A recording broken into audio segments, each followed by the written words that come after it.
Et on va... Et vous l'aurez sur YouTube, messieurs, mesdames, à partir de demain matin.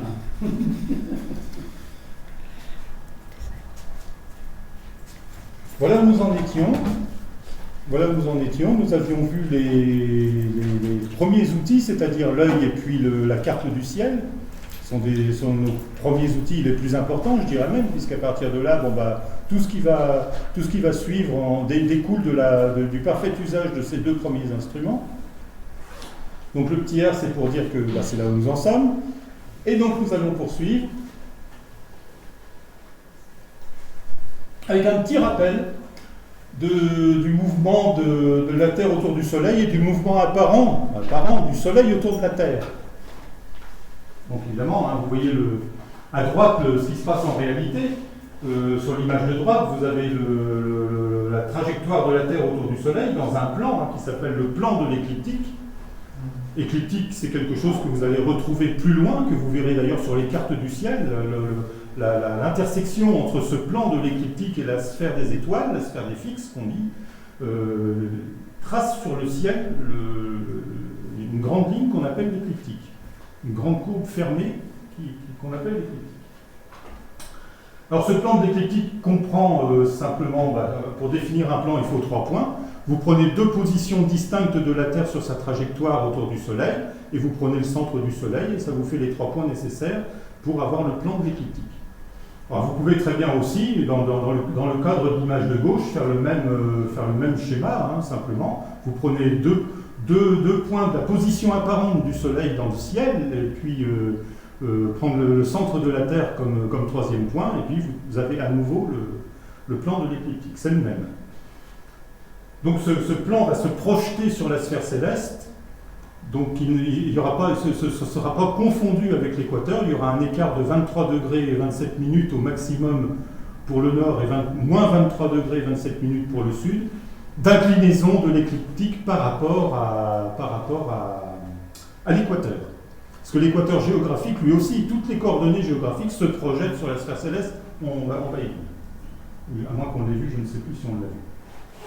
Alors, quelques définitions. On définit par apogée la distance où la Terre est maximale par rapport au Soleil. D'accord ? Et on définit par apélie la distance où le Soleil est maximal par rapport à la Terre. Donc c'est exactement la même chose. La distance est la même, c'est simplement le nom qui change.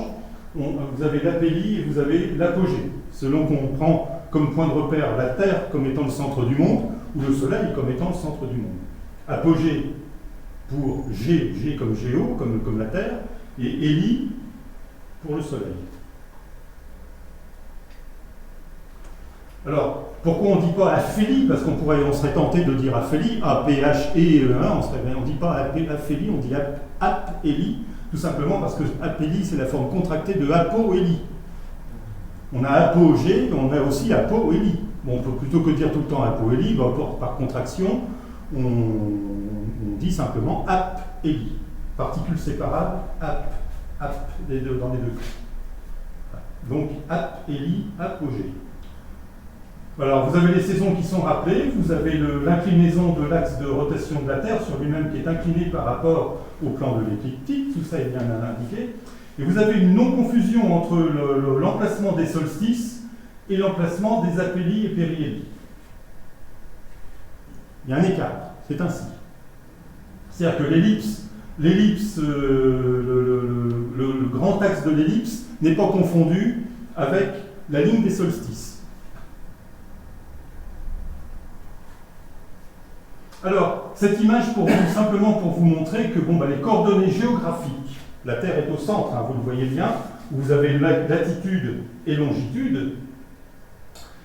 Ces coordonnées géographiques, pourquoi pas, peuvent être projetées sur la sphère céleste, comme on ferait avec un projecteur tout ordinaire. Imaginons qu'on ait une ampoule au centre de la Terre, qu'on ait simplement les coordonnées dessinées sur un globe terrestre transparent, et qu'on puisse faire cette projection-là sur la sphère céleste. Voilà à quoi ça ressemblerait. Donc on retrouvera un système de coordonnées sur la sphère céleste identique au système de coordonnées géographiques. Systèmes de coordonnées qui sont comptés en degrés, minutes, secondes pour les latitudes et heure, minute, seconde de temps pour les longitudes. D'accord ?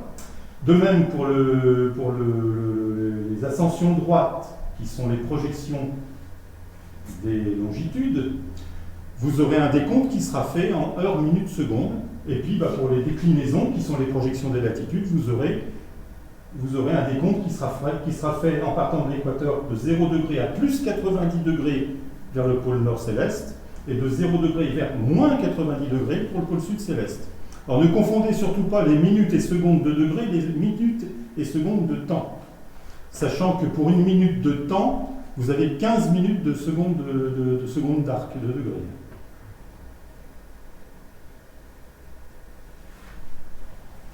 Alors ceci pour vous indiquer, à nouveau, quelle est l'origine finalement des coordonnées célestes. On vous définit en violet l'ascension droite comme étant l'angle compris entre le point, vous voyez marqué Y, qui en réalité est un gamma, on appelle ça le point gamma, c'est-à-dire le point d'intersection entre l'équateur céleste et puis l'écliptique, projection de l'un, projection de l'autre, d'accord ?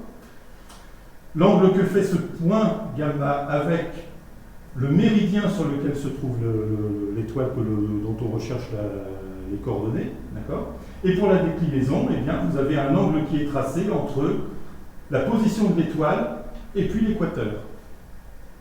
L'équateur, la position de référence sur l'équateur étant 0 degré. Donc là, on l'a compté positivement puisqu'on est vers le PCN, vous voyez le pôle nord céleste, un pôle céleste nord. On aurait très bien pu choisir une étoile placée vers le pôle céleste sud. On aurait eu la même figure finalement. Donc vous avez quelque chose qui est important, c'est le cercle horaire origine. Alors ce cercle horaire origine, il a quand même quelque chose de particulier, c'est que c'est la projection finalement d'un cercle horaire origine géographique qui n'est autre que le méridien de Greenwich, à une date bien précise. On va arrêter le mouvement pour faire la projection au moment de l'équinoxe d'automne. À ce moment-là, le méridien de Greenwich et tout le système de coordonnées géographiques vont être projetés sur la sphère céleste. On aura donc un cercle horaire origine qui, à ce moment-là précis, sera la projection du méridien de Greenwich. Une fois que la projection est faite et une fois qu'on a dessiné tout ça, on remet la Terre en route autour du Soleil, vous voyez, imaginez un peu, on remet la Terre en route autour du Soleil, et finalement, il va y avoir quoi ? Il va se passer un décalage entre les coordonnées géographiques et les coordonnées célestes. Il y aura un décalage de 4 minutes par jour par projection. Si vous faites la projection le lendemain ou le surlendemain, vous aurez un décalage, le cercle horaire origine ne tombera pas là où il était au moment de l'équinoxe. Et pourquoi ? Eh bien tout simplement parce que la Terre tourne autour du Soleil, pardi. D'où le décalage.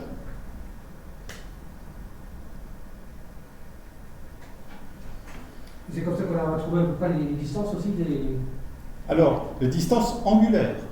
Là, on parle de distance angulaire, d'écart angulaire entre les astres. Donc, on peut effectivement se servir de ce système de coordonnées pour pointer un astre. Vous avez d'ailleurs sur les instruments équatoriaux, sur les montures équatoriales, un système de coordonnées qui rappelle ceci. Vous voyez sur le plan de l'équateur céleste, le 0, le 1, le 2, le 3, etc. En faisant le tour complet, 21, 22, 23 et 0, donc 0, 24 heures. Vous voyez, on fait un tour complet. Sur l'instrument à monture équatoriale, vous avez une couronne qui reprend les heures, les minutes, les secondes, que vous pouvez étalonner en fonction de la date à laquelle vous observez, pour pouvoir calculer quelque chose qui est intéressant, c'est-à-dire l'angle horaire entre l'objet qui passe au méridien et puis l'objet recherché. Quand vous avez l'angle horaire, vous tournez de la quantité voulue. Si vous avez un système de vernier comme sur un pied à coulisse qui vous permet de faire une lecture fine, vous avez déjà avec précision la position en ascension droite de l'étoile ou de l'objet que vous recherchez. Reste à faire la même chose pour la déclinaison et vous pouvez pointer votre objet de la même manière car vous avez aussi sur votre monture équatoriale un cercle de gradué en déclinaison, heure, minute, seconde, positif vers le nord, négatif vers le sud, qui rappelle exactement les coordonnées célestes, telles qu'elles sont définies là. Donc il faut bien maîtriser cette notion avant de se servir de ce système, dont d'ailleurs maintenant on ne se sert plus jamais. Pourquoi? Parce que soit on n'a pas la patience de le faire et on se sert de toute autre chose, on se sert tout simplement de la forme des constellations, de des différentes étoiles là où elles se trouvent. Connaissant une étoile, on arrive à retrouver un objet par alignement, tout simplement. Et on ne se sert pas du système de coordonnées. On va dire, bah, tiens, la Tartampion se trouve à telle distance angulaire de telle étoile, ou vous prolongez la distance de telle étoile à telle autre un peu plus d'une fois, deux fois, trois fois, et vous tombez sur l'objet. C'est souvent comme ça qu'on procède. Ou vous formez un triangle de telle ou telle forme, un rectangle par exemple, pour trouver la galaxie machin chose que vous recherchez. Ça, c'est l'autre méthode. On utilise maintenant pratiquement plus le système de coordonnées. Il est toujours fourni sur les montures, mais on n'utilise plus. Déjà, en raison de la plus grande simplicité qu'on a à procéder par la seconde manière, et puis en raison aussi des automatisations des instruments. Maintenant, vous avez des montures qui pointent automatiquement, donc ils utilisent bien ce système de coordonnées-là, mais vous allez simplement introduire dans la bécane le nom de l'objet que vous allez devoir pointer, que vous aurez envie de pointer, et l'électronique va se charger de le faire pour vous. Mais c'est pas le plus rapide. C'est pas forcément le plus rapide. En plus, il faut étalonner quand même le système sur des étoiles connues, dire ben voilà, j'ai visé cette étoile-là, tac, je valide. Donc évidemment, lui, le système connaît les coordonnées ascension droite et déclinaison de l'étoile de référence. Et à partir de là, si votre mise en station est parfaite, alors vous avez un ciel parfait que vous pouvez pointer. Vous pouvez pointer tous les objets que vous voulez en une nuit. On a fait un concours une fois avec les trois méthodes. Donc Seb utilisait la version connaissance du ciel. On avait un autre qui faisait avec les coordonnées. Avec les serres. Et le troisième en automatique. Et au final, on a déclenché les chronos, si j'ose dire. Et Seb est arrivé en premier. Connaissance du ciel, parce qu'il a pointé très vite l'objet sans problème. Le deuxième, c'était aux coordonnées. Et le troisième, c'était en automatique, parce que le temps que le moteur aille chercher, les coordonnées... C'était un gaffus. Parce que on a quand même des systèmes de pointage maintenant qui sont rapides. Hein. Vous voyez maintenant les systèmes de pointage, votre télescope, tac, il fait un demi-tour entre l'horizon et le zénith, il fait quelques secondes. Et il est dessus, il est sur l'objet. Mais c'est pour vous donner une idée. Avant, c'était un MID. Voilà. Les MID de l'époque. Des premiers. Tu as l'impression qu'il y avait une mobilette qui était en train de tourner à côté de toi. Cela était très lent, en effet. Non, maintenant, il y a des instruments qui pointent très rapidement, et même très, très, très rapidement. Vous avez des systèmes à monture à entraînement direct. Alors là, c'est pas instantané, mais enfin, ça va très vite. Ça fait wham, paf, c'est dessus, quoi. Tac. D'ailleurs, il y a des démonstrations qui sont faites où on vous montre la manœuvre, comment l'instrument tourne autour des axes, autour des deux axes d'ascension droite et de déclinaison, mais c'est à une vitesse. On a peur pour l'instrument. Ah ouais, carrément. Donc voilà, notion, je reviens sur notre diapositive, notion qu'il est intéressant, pas obligatoire de retenir, mais c'est mieux quand même d'avoir cette notion-là. C'est pas idiot de l'avoir parce que, après tout, ça fait partie de nos méthodes d'observation, pourquoi pas. Puis si un jour l'électronique tombe en panne, on peut très bien être content de savoir se servir de ce système-là, de coordonnées. Alors, le pôle nord céleste, évidemment, lui aussi se projette sur la sphère céleste, avec pour conséquence, évidemment, la rotation. Vous voyez les étoiles sur l'image de droite qui tournent autour d'un point. Vous voyez ? Quand l'image est à l'arrêt, le point est figuré par une croix. Voilà. Quand ça se remet en haut, vous voyez les étoiles qui tournent là autour. Ça, c'est le résultat de plusieurs images photographiques qui ont été faites successivement à des intervalles de temps réguliers pour mettre en évidence les effets de la rotation de la Terre. Donc la rotation apparente du ciel autour de l'étoile polaire. Donc là, on est dans un environnement très proche de l'étoile polaire. Je me demande même si l'étoile polaire figure sur la photo. J'ai l'impression que non. Voilà, donc on est vraiment avec du grossissement près du pôle nord céleste. Et vous voyez très bien que l'étoile polaire n'occupe pas le pôle nord céleste.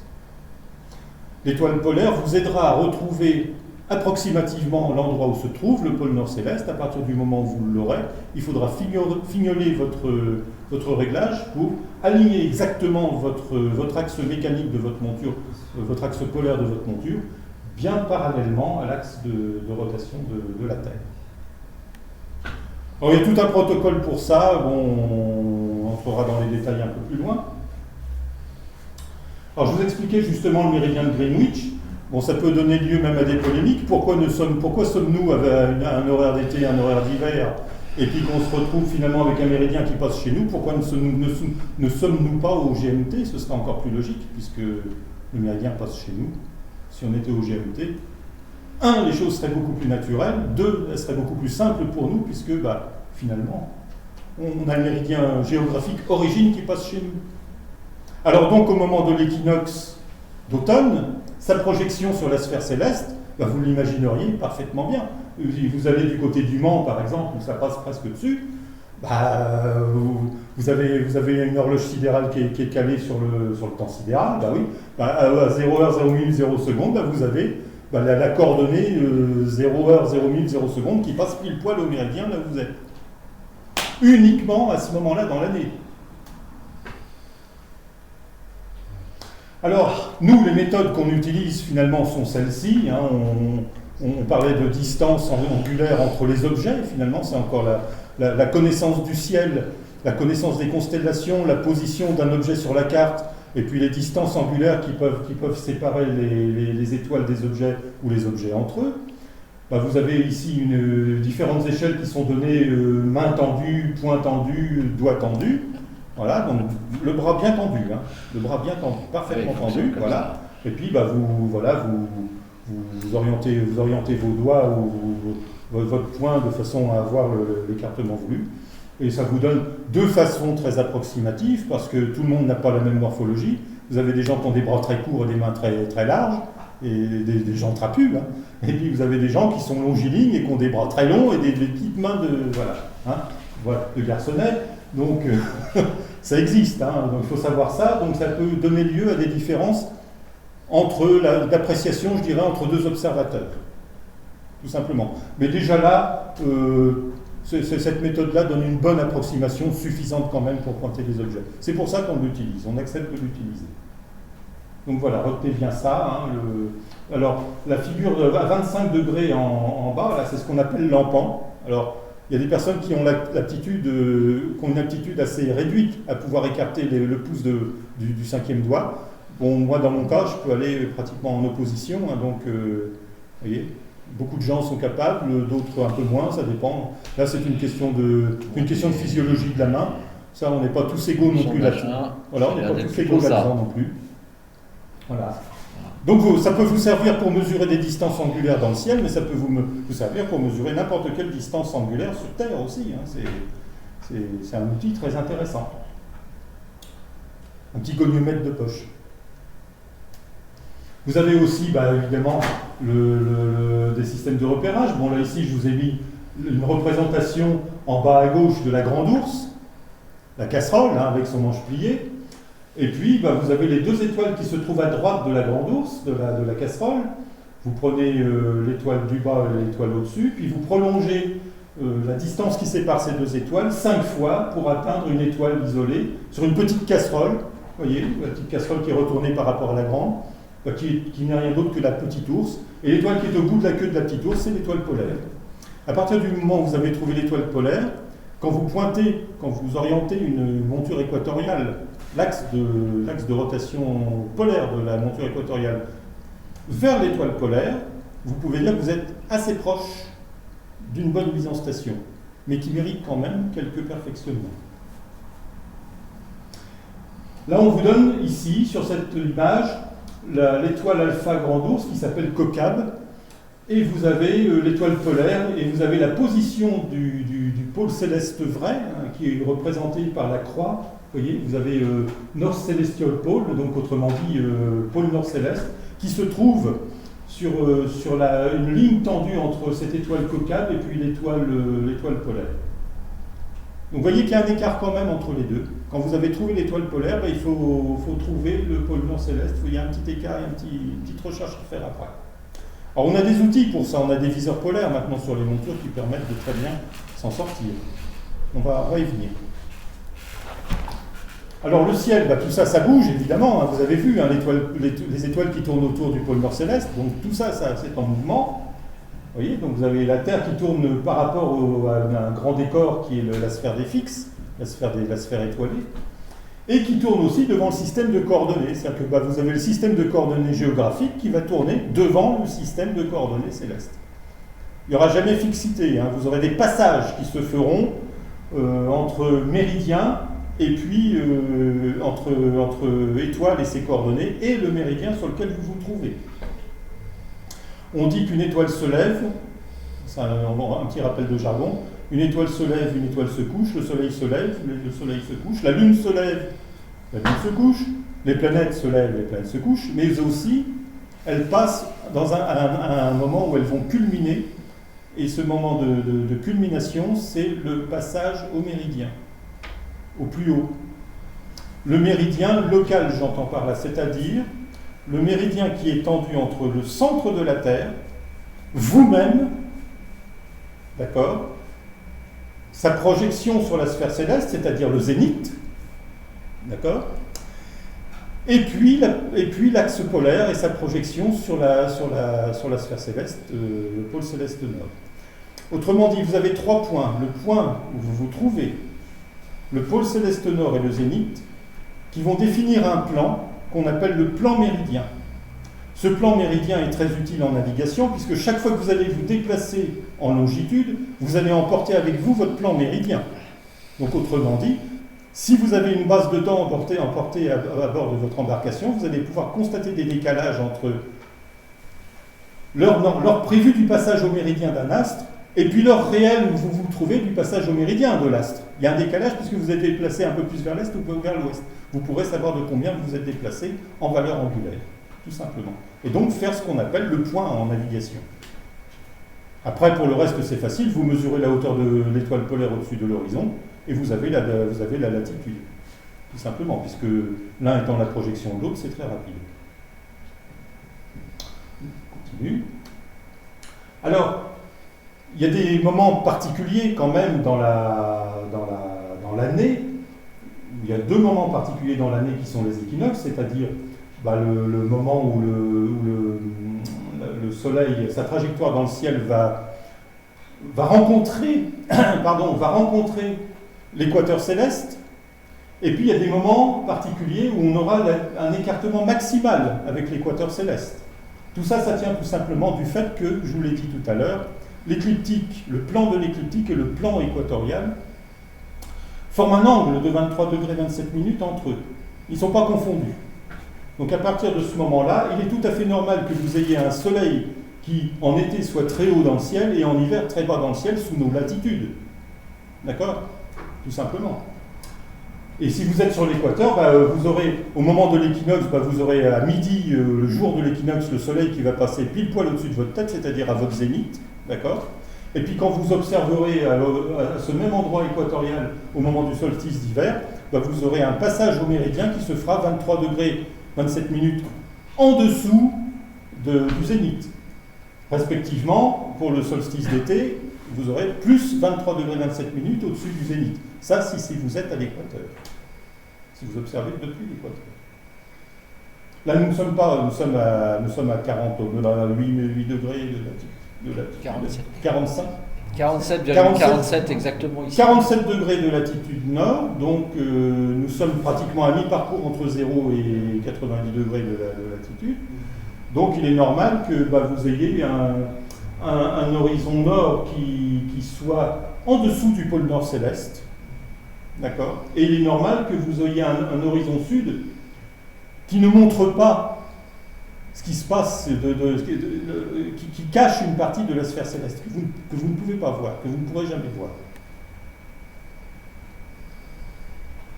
Témoin, évidemment, tout ce qui se passe, vous avez vu tout à l'heure tout ça en mouvement, voilà, ici je pense que ça a dû être photographié à Karnak, dans les alignements, il y a de fortes chances.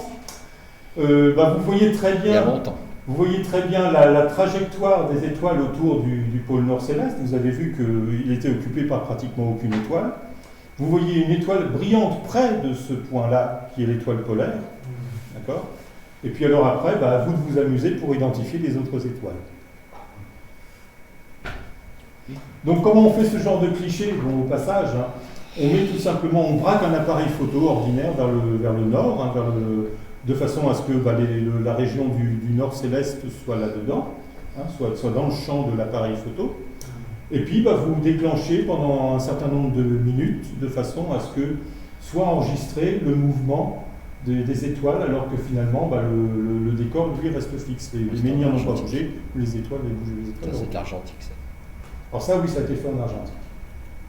Ça a été fait en argentique. Il n'y a pas de discontinuité dans les arcs de cercle. Oui, et les mégalithes, c'était avant que ce soit remis en état. Le sol était, ça fait bien longtemps que c'est plus comme ça. Voilà, ça c'est une vieille image. Ouais. Simplement pour vous montrer qu'on a un décor qui est fixe, et puis on a un ciel qui tourne finalement par rapport à ce décor. Et comme Karnak est sous nos latitudes, voilà l'aspect du ciel tel que vous pouvez, des mouvements des étoiles tels que vous pouvez les voir.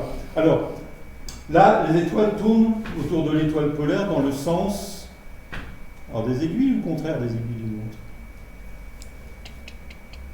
Tic-tac, tic-tac, tic-tac, tic-tac.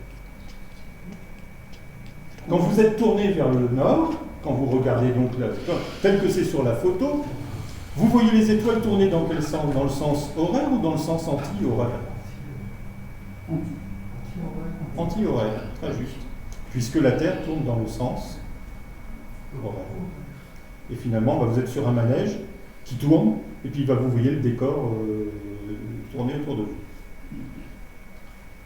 Alors, encore une représentation, je ne sais pas si on va... S'il y a quand même une chose qui est intéressante là-dessus sur cette histoire, c'est cette notion de méridien supérieur et de méridien inférieur. Alors, vous avez le nord, le sud, l'horizon nord, l'horizon sud sous nos latitudes, la latitude phi, vous avez le phi, vous voyez, limite des astres circumpolaires, la flèche, et juste au bout de la pointe de la flèche, vous avez un petit phi là. Le phi, ça représente la latitude sur laquelle vous êtes.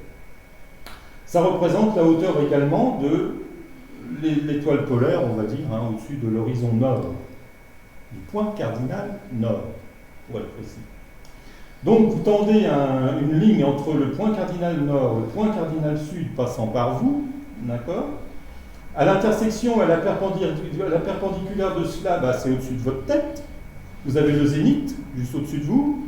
Vous avez le nadir, c'est dans le sol, en dessous de vos pieds, qui est juste à l'opposé, d'accord? Et alors, vous avez une notion de méridien supérieur et de méridien inférieur. Le méridien supérieur, c'est le méridien qui va compter les degrés, minutes, secondes de latitude, tendu entre le pôle nord céleste sud, le point cardinal sud, le zénith et le pôle céleste nord. Mais vous avez vu que quand on regarde vers le nord, il y a l'horizon nord en dessous, là. Alors vous avez une notion de méridien inférieur qui intervient. C'est-à-dire que vous allez partir du pôle céleste nord et descendre jusqu'au point cardinal nord via ce méridien inférieur, via cette portion de méridien inférieur. Alors après, vous ne le voyez plus, le méridien inférieur, puisque il est en dessous de l'horizon. Donc après, vous ne le voyez plus, c'est tout ce qui se lève et tout ce qui se couche va passer par le méridien de l'autre côté, mais ça, vous ne le verrez pas. Vous ne verrez que ce qui se passe dans la limite des astres circumpolaires. Vous avez la limite qui est tracée en pointillé. Donc tout ce qui se retrouve au-dessus de cette limite, vous verrez les étoiles raser pour la limite, raser l'horizon nord, puis remonter au méridien supérieur, le passage au méridien, puis à nouveau redescendre, passer au nord, puis à nouveau remonter comme là. Et puis vous aurez toutes les positions intermédiaires entre ce cercle-là et le pôle nord, où vous allez voir toutes les étoiles tourner autour de l'étoile polaire. On ne voit que ça. Alors après, quand on est en dessous de cette limite, vers l'équateur, vous allez voir les étoiles se lever puis se coucher.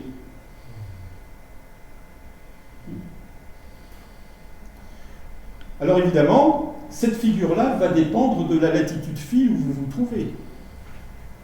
Imaginons que vous vous trouviez, par exemple, au pôle nord céleste. Eh bien, le zénith et le pôle nord céleste seraient confondus. La ligne qui est tendue entre le pôle céleste sud et le pôle céleste nord serait confondue avec la ligne tendue entre le nadir et le zénith, puisque vous êtes sur le pôle. Et de là, vous ne pouvez pas voir d'étoiles situées en dessous de l'équateur, au sud de l'équateur céleste. Vous ne pouvez voir que jusqu'à l'équateur céleste. Si vous vous trouvez en revanche sur l'équateur, vous pourrez simultanément en mer, puisqu'il n'y a pas de relief, observer à la fois le pôle nord céleste nord et le pôle nord céleste sud. Voilà. Et vous aurez en même temps l'équateur céleste qui passera juste au-dessus de votre tête, donc qui fera intersection avec le zénith. Vous voyez, ce sont des endroits particuliers. À mesure que vous allez naviguer, vous allez rencontrer des situations qui répondront à cette figure-là, mais qu'il faudra, il faudra modifier la figure, puisque la latitude phi va changer, la longitude, elle sera celle de l'endroit où vous vous trouverez sur le globe terrestre, tout simplement. Donc voilà, la figure va changer au gré de votre position sur la Terre. Là, on a considéré que vous êtes à un endroit fixe, un observatoire par exemple. Alors les mouvements, les définitions, la Terre tourne dans un sens qui est dit direct. D'accord? Donc dans le sens horaire. C'est ce qu'on avait dit tout à l'heure. Et vous avez le ciel qui, évidemment, dans son mouvement apparent, va se déplacer dans le sens contraire, comme quand vous êtes sur un manège. Quand vous êtes sur un manège, vous tournez dans un sens, mais quand vous regardez vos bras, quand vous regardez vos voisins sur le manège, ils n'ont pas l'air de bouger. Effectivement, ils ne bougent pas. C'est le décor qui semble bouger. Là, c'est pareil. Vous avez les étoiles qui tournent autour de vous, alors que c'est vous qui tournez, mais vous avez l'impression de voir les étoiles tourner autour de vous dans un sens qui est dit rétrograde. Quand vous vous déplacez même en ligne droite, vous voyez le décor qui se déplace en sens contraire. Là, quand vous vous déplacez en tournant sur vous-même, vous voyez le décor qui va se déplacer aussi en sens contraire de la rotation que vous appliquez. Voilà. Ici, j'ai représenté ce que l'on appelle l'écliptique, on en a parlé tout à l'heure, c'est-à-dire la trajectoire tout simplement du Soleil autour de la Terre, en tout cas la projection du plan de l'écliptique sur la sphère céleste, contenant la trajectoire de la Terre autour du Soleil, donc deux points particuliers, deux points distincts de la Terre dans son mouvement autour du Soleil et le centre du Soleil lui-même. Conditions suffisantes pour définir le plan de l'écliptique, projeté sur le ciel, donnant une ligne qu'on appelle tout simplement l'écliptique. Alors, ici on a une représentation avec les constellations qui sont traversées par cette écliptique qu'on appelle les constellations du zodiaque. Alors pourquoi zodiaque? Pourquoi ça s'appelle comme ça? Vous donnez votre langue au chat? Oui. Zodiaque, dans le zodiaque il y a zo, comme les animaux, zoologie, parc zoologique, tout ça. Zo comme animal, tout simplement. Toutes les constellations présentes sur le zodiaque sont des êtres vivants, du règne animal. Sauf une constellation, laquelle? Ah non.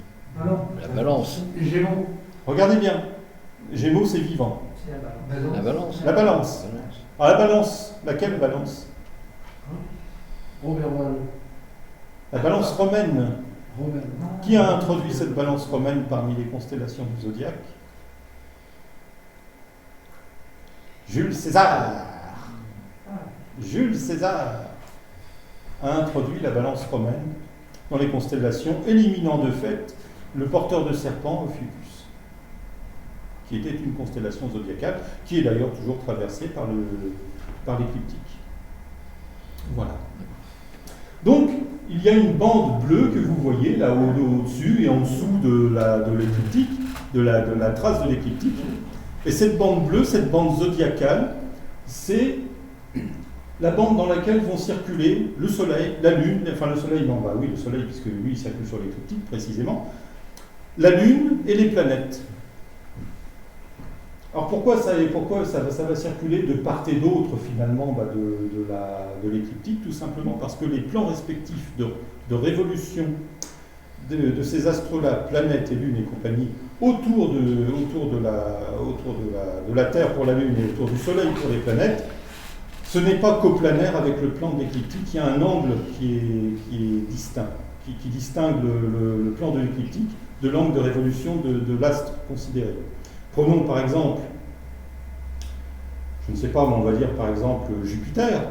La planète Jupiter tourne autour du Soleil dans un plan, comme nous on tourne autour du Soleil, dans un plan, et ces deux plans-là sont distincts.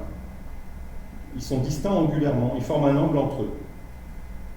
D'où une trace, une projection sur la sphère céleste qui, c'est ces deux traces-là, la trace de la projection du plan de révolution de la Terre et du plan de révolution de la planète, cette trace-là, elles seront distinctes toutes les deux, puisque les plans sont distincts angulairement.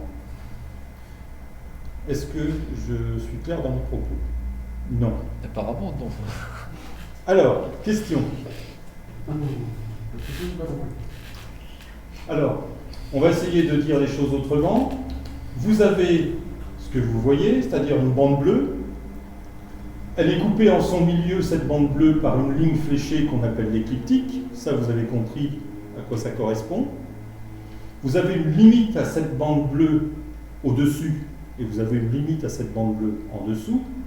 Et entre les deux vont circuler les planètes, soit au-dessus, soit en dessous, selon les époques, selon la position de la planète ou de la Lune, ou de ce que vous observez, qui tourne autour du Soleil, d'accord? Et c'est vrai que c'est pas facile sans schéma. Disons que le schéma n'est pas complet, voilà. Disons que si tu prends le cas d'une planète, ça va être plus simple peut-être à comprendre. Si tu prends le cas de Et si je vous le montre en mettant mon petit doigt au tableau, les gens qui vont regarder la vidéo ne verront pas mon petit doigt. Si tu prends le cas de Mercure, Mercure à 7 degrés, son plan de révolution, son orbite, est incliné de 7 degrés par rapport à l'écliptique. Donc, voilà. Il peut être à 7 degrés au-dessus ou à 7 degrés en dessous. Et comme c'est celui qui est le plus penché,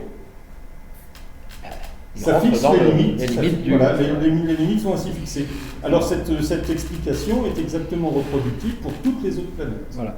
Et comme nous, on est presque dans le plan écliptique, et puis de toute façon, on a tendance à être que pour les limites que tu disais tout à l'heure, quand il se lève ou quand il se couche. Non. Non, ce sont les limites qui sont définies par la différence d'inclinaison des plans orbitaux les uns par rapport aux autres. On prend le plan de l'orbite de la Terre autour du Soleil. D'accord? Sa trace sur la sphère céleste, elle va définir ce qu'on appelle l'écliptique, donc la ligne qui est au centre de la bande bleue. Okay. Bernard a défini un autre plan qui est le plan de Mercure autour du Soleil, qui fait combien de degrés? 7 degrés. D'inclinaison par rapport au plan de l'écliptique. Donc sa trace sur la sphère céleste sera tantôt au plus éloigné à plus 7 degrés au-dessus, ou au moins éloigné, moins 7 degrés en dessous. Voilà. Donc, la conséquence, pour résumer les choses, c'est que l'écliptique sera un endroit où vous verrez le Soleil circuler depuis là où vous observez, sur Terre. Et puis dans cette zone-là, proche de l'écliptique, vous verrez tantôt passer au-dessus, tantôt passer en dessous des planètes, sans trop s'en éloigner. Mais toujours dans une région proche de l'écliptique, à un maximum d'écartement de 7 degrés, de plus ou moins 7 degrés. C'est pas facile, parce que est-ce que ça implique le fait que quand on voit une planète, on la voit à une certaine époque, et après on la voit pas? Non, c'est encore une autre explication. Ça s'explique plutôt. Pardon. Je te rappelle, tu peux regarder la vidéo qui avait été enregistrée, que j'avais faite sur la séance que j'avais faite sur l'observation des planètes, où j'explique ces histoires de différence. Voilà. Tu la regardes et tu verras. Voilà, on ne va pas refaire la vidéo de Bernard. Non. tu la verras. Et c'est plutôt explicable par ce genre de choses. Ce qu'il y a Voilà. bien sur En YouTube, fonction- avec voilà. vos tutos, c'est qu'on peut les voir Quand on- indéfiniment. Voilà, en fonction des saisons et en fonction de la position relative des étoiles par rapport au Soleil et par rapport à la Terre, on peut les voir ou ne pas les voir. Tout ça est expliqué clairement dans l'exposé de Bernard sur les planètes. Alors, très important cette histoire évidemment d'axe de rotation de la Terre, de sa projection sur la sphère céleste. Quand vous allez mettre en place un télescope muni d'une monture équatoriale, vous aurez à faire en sorte que la flèche bleue, ou enfin vert bleu là, qui passe par l'axe mécanique de votre monture équatoriale, soit réglée aussi parallèlement que possible avec la flèche rouge, qui est ni plus ni moins la représentation de l'axe de rotation de la Terre. Alors, j'ai mis cette figure pour simplement rappeler que cet angle de 23 degrés 27 minutes entre le plan de l'écliptique et le plan équatorial n'est pas constant. Ça change. Ça change en plusieurs milliers d'années. Par exemple, entre maintenant et 14 000 ans, vous aurez changé d'étoile polaire. L'étoile polaire ne sera plus l'actuelle étoile polaire, mais ce sera l'étoile Vega dans la constellation de la Lyre. D'accord ? Et puis ensuite, la toupie va faire son œuvre. Hein. L'axe de rotation va continuer à jouer son mouvement en toupie. Et puis vous allez retrouver un jour l'étoile polaire actuelle que nous connaissons, 14 000 ans plus tard. Là, c'est tous les 14 000 ans. Voilà, un cycle complet, 28 000 ans. Dans 14 000 ans, vous aurez Vega. Et 14 000 ans plus tard, vous aurez à nouveau l'étoile polaire. Ils arrivent à expliquer ça comment? Tout simplement parce que c'est de la mécanique céleste. Ouais. Et de la mécanique céleste qu'on retrouve sur Terre. Quand on fait tourner une toupie, quand on lance une toupie, vous aurez un mouvement de précession de la toupie à partir d'un moment. Au départ, vous ne le verrez pas parce que la rotation se fait très rapidement. Mais quand la toupie va ralentir, il y aura un mouvement de précession de l'axe de la toupie qui va dessiner un cône, comme la Terre le fait, tout simplement. Or, une toupie, c'est quelque chose de peu massif. Et le cône va vite s'élargir jusqu'à ce que la toupie tombe, alors que la Terre c'est une toupie extrêmement massive, et l'effet de toupie sera de très longue durée par rapport à une toupie que vous allez lancer sur Terre. C'est une question de rapport de masse tout simplement. On ne va pas faire de la physique, hein, mais c'est ça. Ça s'explique par ce raisonnement-là. Alors vous avez des représentations qui sont faites maintenant des différents plans, ce qu'on appelle des sphères armillaires. Les sphères armillaires, on peut en fabriquer en carton, on peut en fabriquer en bois. Hein. Vous avez le plan de rotation du Soleil autour de la Terre. Vous pouvez aussi avoir la représentation des planètes. Vous pouvez incliner les cercles les uns par rapport aux autres sur des sphères armillaires très perfectionnées. Voilà, donc c'est un amusement en menuiserie, c'est un amusement en ferronnerie, c'est un amusement en ce que vous voulez. Vous pouvez très bien vous amuser à fabriquer ce genre d'objet. C'est très décoratif. Et maintenant, on va aborder quelque chose qui vous intéresse, qui est très important, ce sont les caractéristiques instrumentales fondamentales,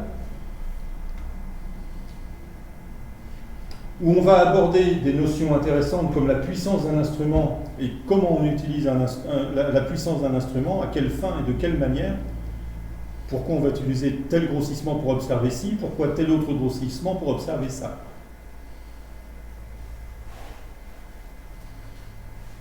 Voilà.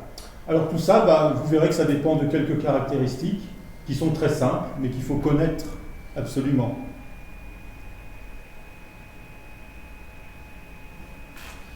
D'abord, la longueur focale de votre instrument. Ça, c'est quelque chose que vous aurez sur tous vos instruments. Votre instrument, si on le compare à un objectif photographique, ou même à un œil, votre instrument a une distance focale. Donc une distance qui sépare les lentilles, le groupe de lentilles, de l'endroit où se forme l'image. Si vous avez par exemple la Lune, vous pointez votre télescope ou votre lunette vers la Lune, vous ne mettez rien, mais juste simplement vous observez avec un papier calque ce qui se passe au niveau du plan focal, vous verrez qu'il se forme une image tout simplement de la Lune, et une image parfaitement nette. Que ce soit un réfracteur, que ce soit un réflecteur, et quel que soit le type d'instrument, ou la combinaison des deux.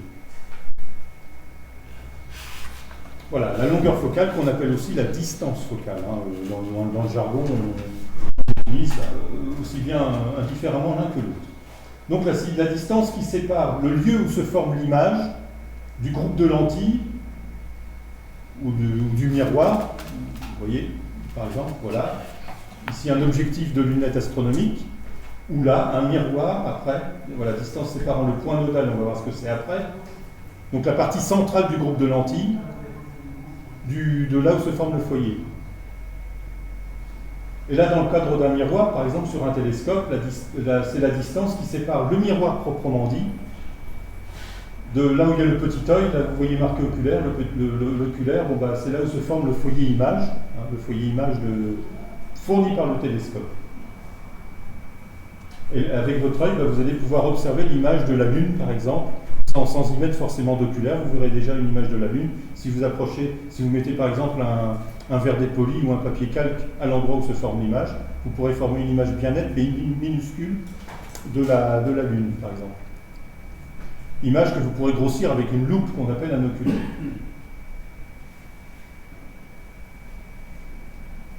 Alors on disait le point nodal postérieur. Bon, le point nodal, qu'est-ce que c'est? Nodal comme nœud, tout simplement, nœud, nodal. Là ici on a une lunette astronomique qui comprend un objectif simple formé de 2 lentilles. Eh bien le point nodal se trouve à l'intérieur du groupe de lentilles, tout simplement. Et alors on calcule la distance qui est comprise entre ce point nodal et puis l'endroit où se forme l'image dans l'instrument. Ça, c'est ce qu'on appelle la distance focale. Donc autrement dit, la distance sur l'image qui est ici, la distance entre la surface postérieure du groupe de lentilles et le lieu où se forme l'image, augmentée de la distance qui sépare le point nodal de la face postérieure de la lentille. Alors pourquoi on prête attention à cette histoire de point nodal? Parce que sa position peut changer en fonction de différents critères, soit la nature du verre, soit la forme des lentilles, soit le nombre de lentilles intervenant dans la constitution de l'objectif. Vous avez là un objectif à 2 lentilles, vous avez des objectifs à 3 ou 4 ou 5 lentilles, 6 lentilles. Et donc là, la position du point nodal va changer en fonction de ça. Et donc le calcul se fera différemment en fonction. Là, on a une représentation simple pour vous, pour que ce soit disons, plus clair. Si on entre dans des complexités d'optique, là, évidemment, on aura une difficulté à comprendre pourquoi le point nodal va se trouver à un endroit différent. Alors, vous avez un deuxième paramètre qui est important, c'est le diamètre. Le diamètre d'ouverture libre de l'objectif. Alors la longueur focale, la distance focale, on la désigne par un grand F, un F majuscule, et le diamètre de l'ouverture libre de l'objectif, on le désigne par le grand D, alors de l'objectif ou du miroir du télescope. Donc plus le diamètre sera important, et plus vous aurez de luminosité. Pourquoi? Tout simplement parce que la surface collectrice sera plus importante. Si vous prenez un demi-diamètre élevé au carré fois 2π, vous aurez une surface collectrice qui sera d'autant plus importante que le rayon sera grand, donc que le diamètre sera grand. Et comme on élève le rayon au carré, ça va très vite. La luminosité d'un instrument, ça va très très vite avec le diamètre. Alors la connaissance du diamètre et de la distance focale donne celle du rapport F sur D. Alors pour ceux qui font de la photographie et qui savent ce que c'est que le rapport F sur D, il n'y a aucun problème. Pour ceux qui ne font pas du tout de photographie, qui n'en ont jamais fait, voilà, vous découvrez quelque chose. On utilise en photographie de façon très commune ces histoires de rapport F sur D pour exprimer la luminosité instantanée d'un objectif. Plus le nombre qui exprime ce rapport F sur D sera petit, je dis bien petit, et plus l'objectif sera rapide. Rapide. Rapide aussi bien pour la photo que pour l'œil. Plus vite vous verrez, plus vite vous allez collecter de la lumière. Donc autrement dit, si vous êtes dans un environnement avec de la pollution lumineuse, plus vite vous verrez le fond de ciel si le rapport d'ouverture F sur D est exprimé par un nombre petit. À l'inverse, si vous avez un réfracteur avec un rapport F sur D ou un Schmidt-Cassegrain ou un Max-Uthoff avec un rapport F sur D très fermé, on dit fermé, donc à F sur 10 ou à F sur 15, là vous aurez un fond de ciel qui restera très noir, même en zone de pollution lumineuse très importante. Le F, c'est quoi? C'est la focale? C'est le diamètre? Le F, c'est la focale. D, c'est le diamètre. On compare la focale au diamètre et on a l'ouverture relative. Alors j'entends parler d'ouverture à 4, ouverture à 6. C'est ça, c'est exactement ça. Donc on divise des millimètres par des millimètres, donc on a des valeurs. On a des valeurs qui sont muettes, hein, qui n'ont pas d'unité, tout simplement, puisque on divise des millimètres par des millimètres. Donc on a mettons F sur D égale 4, ça voudra dire qu'on aura divisé une focale par un diamètre, exprimé en millimètres, pour avoir une valeur de 4. Alors qu'est-ce qui se passe quand on a une focale qui dépasse 10? Alors qu'est-ce qui se passe tout simplement? On aura une rapidité tout simplement qui sera moins importante. Donc autrement dit, pour l'œil, pour nous notre sujet c'est l'observation à l'œil et non pas l'observation photographique, la pollution lumineuse qui nous concerne de plus en plus maintenant sera de moins en moins apparente que le nombre qui exprime l'ouverture relative sera grand. Donc on fait de plus belles photos. Alors là je ne parle pas de photos, hein, je parle de l'observation à l'œil. Ah oui. Vous observez derrière une paire de jumelles, ou derrière un oculaire, derrière un instrument, un télescope ou une lunette astronomique, plus le rapport F sur D sera important, moins votre œil percevra le fond lumineux du ciel lié à la pollution lumineuse. En revanche, si vous avez un télescope très ouvert, à F sur 3 ou F sur 4, alors là, contre F sur 10, là évidemment, vous aurez une impression de luminosité de fond de ciel, de brillance de fond de ciel quasiment instantanée et très gênante. Ça implique quoi? Ça veut dire que si vous avez un fond de ciel très brillant et que vous observez des nébuleuses ou des galaxies qui sont peu brillantes, vous serez gêné, vous aurez un contraste entre l'objet que vous voulez regarder et le fond du ciel qui sera très peu élevé, et donc vous aurez du mal à voir l'objet que vous voulez voir. Vous aurez intérêt dans ce cas, si vous êtes dans une zone où il y a beaucoup de pollution lumineuse, à employer un instrument peu rapide. Donc un F sur D égale 8, 10, 12, 14, 15, plutôt qu'un instrument ouvert à 2, 3, 4 ou 5. Oui. Donc voilà, c'est ce que je vous dis. Sa valeur indiquera la rapidité de l'optique, ainsi qu'on l'exprime en photographie. Par exemple, un F sur D égale 3 sera plus rapide qu'un F sur D égale 5, et ainsi de suite. Alors les conséquences inoculaires, on va reprendre exactement ce que je viens de vous dire. Si on compare deux télescopes qui ont la même ouverture libre, par exemple deux télescopes de 200 mm de diamètre, l'un a une focale d'1,20 m, l'autre il a une focale de 1 mètre. Pour le premier, on aura un rapport F sur D égale 6, pour le second, on aura un rapport F sur D égale 5. On est d'accord? Et les deux sont munis d'oculaires donnant le même grossissement. Donc vous voyez l'objet dans deux instruments presque identiques, à la focale près, et au même grossissement. La question c'est... Voilà. Le fond de ciel sera le plus brillant dans lequel des deux? Dans le 5? Je reviens. Dans le Dans 5? le 5 ou dans le 6? Allez, faites vos jeux. Qui dit 5? Ben moi. 1, 2. Plus brillant, je dis bien. 3. Brillant, c'est pas une question de rapidité. Le fond de ciel, si, c'est une question de rapidité, justement. Ah ben je maintiens 5. Tu maintiens 5, ouais. Ouais. 5 aussi, 5 aussi, 5 aussi. Non, non. Alors, c'est pas une question de démocratie, c'est une question de physique. Ceux qui ont une. C'est pas les moins nombreux qui ont. C'est pas parce qu'ils sont moins nombreux qu'ils ont tort. C'est effectivement le F sur D égale 5 qui sera le plus rapide. Donc, c'est dans celui-là que le fond de ciel sera le plus rapidement apparent. Donc, le fond de ciel sera plus brillant dans F sur D égale 5. Réponse là.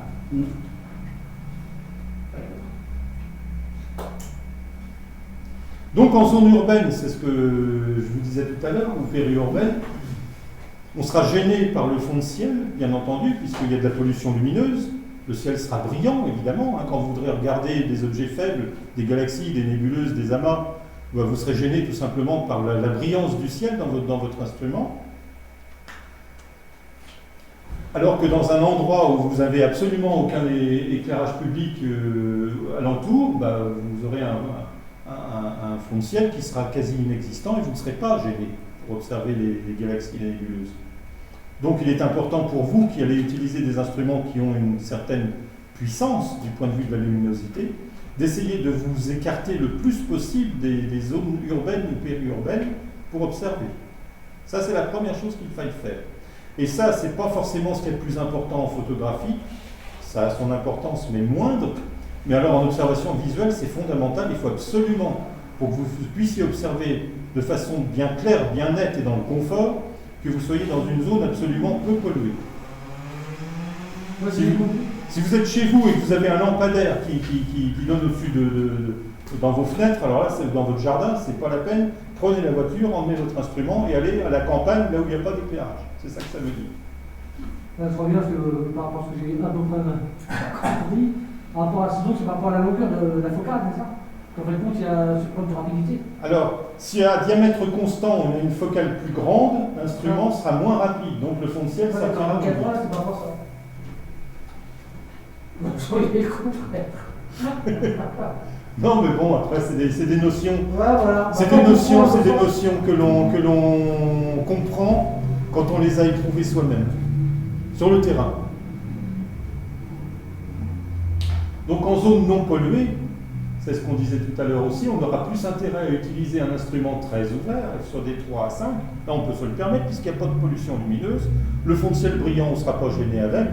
Et donc, on aura intérêt à faire sortir énormément de lumière dans un laps de temps le plus court possible. C'est d'ailleurs une notion que l'on retrouve et qui est vérifiable aussi en photographie. Là, il est simplement question de sensibiliser de manière très rapide, quoi donc, le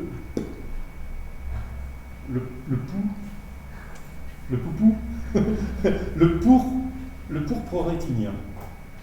Oh. Alors typiquement, des instruments ouverts de 3 à 5, vous avez des réfracteurs, vous avez des télescopes aussi, des réfracteurs. Pour les réfracteurs, vous avez ce qu'on appelle des lunettes courtes. Vous voyez, en voilà un exemple. Pour les réflecteurs, vous avez les télescopes de type Newton qui sont ouverts à 3, 4, 5 ou 6. Bon, ça, c'est des instruments que vous pouvez acheter dans le commerce à des prix très abordables, même ce genre de petits réfracteurs-là.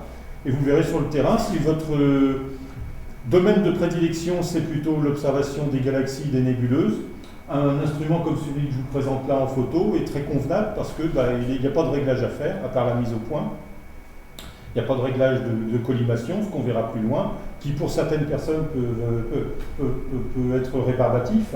Alors que là, vous mettez l'instrument sur son trépied, et puis c'est parti, vous observez, et vous avez juste, si vous passez d'un observateur qui avait une bonne vue et que vous en avez une mauvaise, vous ajustez la mise au point à votre œil, et puis voilà. Et c'est tout.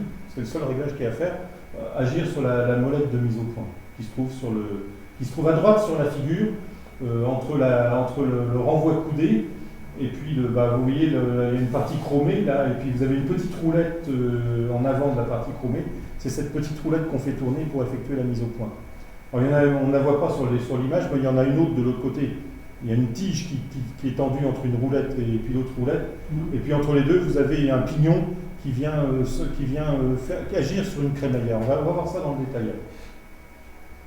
En zone polluée, on préférera un instrument plus fermé, donc au-delà de f sur 6. Par exemple, alors, c'est très facile à reconnaître un instrument très ouvert, un instrument très fermé, surtout quand il s'agit d'un réfracteur. L'un est très court, l'autre est très long. Ça renseigne tout de suite sur ce qui va se passer. Quand vous allez chez le marchand d'instruments d'optique, s'il vous présente un instrument court, il aura intérêt de vous demander en même temps si vous êtes en zone non polluée. Inversement, si vous lui dites « non, je suis en zone très polluée », il va tout de suite écarter celui du haut pour vous proposer celui du bas. s'il fait bien son boulot.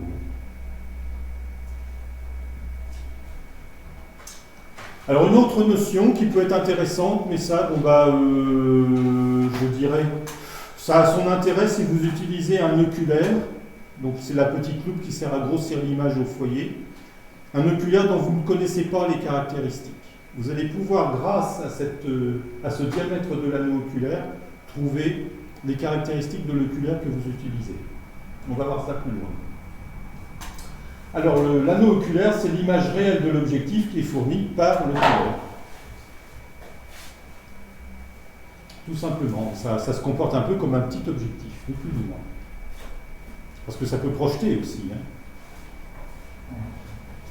Alors, expérience, on va pointer une lunette mise au point à l'infini, donc quelqu'un qui a une bonne vue, donc vous pointez sur une étoile par exemple qui est à l'infini, vous faites le réglage pour que votre étoile soit nette, voilà, et vous avez donc une lunette qui est mise au point à l'infini. Et vous orientez votre instrument vers un fond éclairé uniforme, par exemple le ciel bleu, le jour.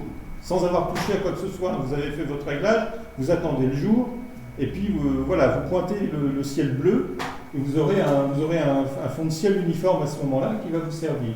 Et vous allez regarder à 30 cm en arrière de l'oculaire, et voilà ce que vous allez voir. Le cercle oculaire. Ceci.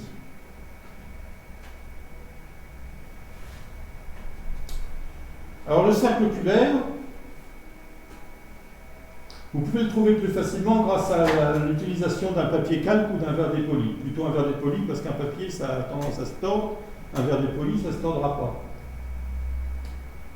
Donc vous pouvez trouver l'emplacement où se trouve le cercle oculaire. En général, le cercle oculaire se trouve en retrait de la lentille dite d'œil, de celle qui est apparente, celle que vous voyez, la dernière lentille que vous voyez là, sur la lentille bleue, là sur la figure. Le cercle oculaire va se former entre cette lentille et votre œil, mais proche de la lentille. Schématiquement, voilà comment ça se passe. Vous avez des rayons marginaux qui vont se rencontrer au niveau du plan focal. Vous allez avoir l'oculaire qui va être accommodé sur cette figure. D'accord? Donc on va faire coïncider la focale de l'objectif et la focale de l'oculaire, tout simplement. Et par construction, par le schéma, vous allez avoir la pupille de sortie qui va se former en arrière de l'oculaire, entre l'œil et l'oculaire. Et c'est ça qu'il va falloir mesurer. Donc avec un pied à coulisse, par exemple, sur un verre dépoli.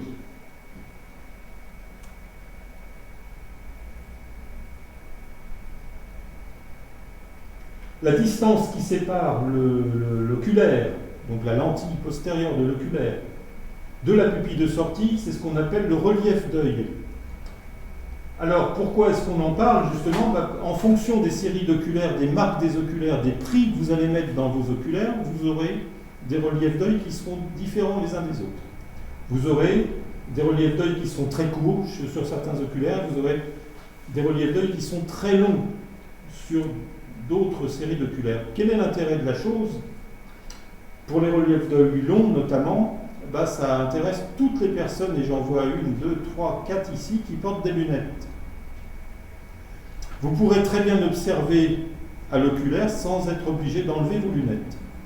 En revanche, si vous avez un relief d'œil très court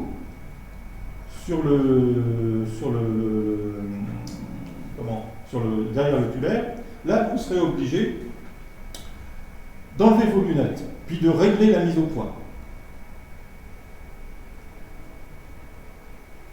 Alors on va mesurer, je disais très soigneusement avec un pied à coulisse, le diamètre de la pupille de sortie.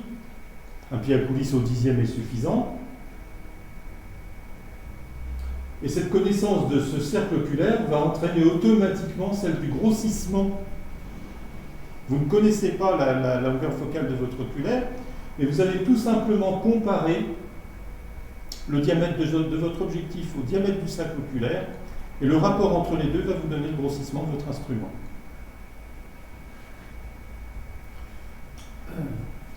Donc on a maintenant deux moyens de connaître le grossissement sur un instrument. Soit on compare les focales de l'instrument, du télescope ou de la lunette, et de l'oculaire qui sert à observer. Là, ça suppose que la focale de l'oculaire est connue. D'accord ? Soit à ce moment-là, vous avez un oculaire ancien sur lequel il n'y a aucune indication. Ça peut vous arriver. Et alors à ce moment-là, on va faire la mesure du cercle oculaire et puis on va mesurer le grossissement simplement en comparant le diamètre de la pupille d'entrée, donc autrement dit de l'objectif qu'on appelle pupille d'entrée, de la pupille de sortie qu'on appelle le cercle oculaire. Donc on parle de deux pupilles, celle d'entrée, celle de sortie. Êtes-vous d'accord avec moi que G égale G? Est-ce que ça vous trouble si je vous dis que G égale G? Le grossissement égale le grossissement. Oui. Bon. Ça veut dire que F divisé par F égale D divisé par D. Ça ne vous choque pas?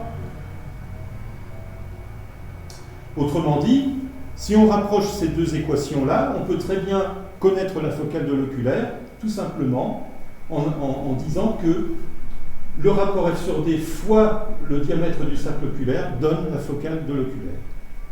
La focale de l'oculaire que vous recherchez, c'est le rapport F sur D de votre instrument fois le diamètre du cercle oculaire.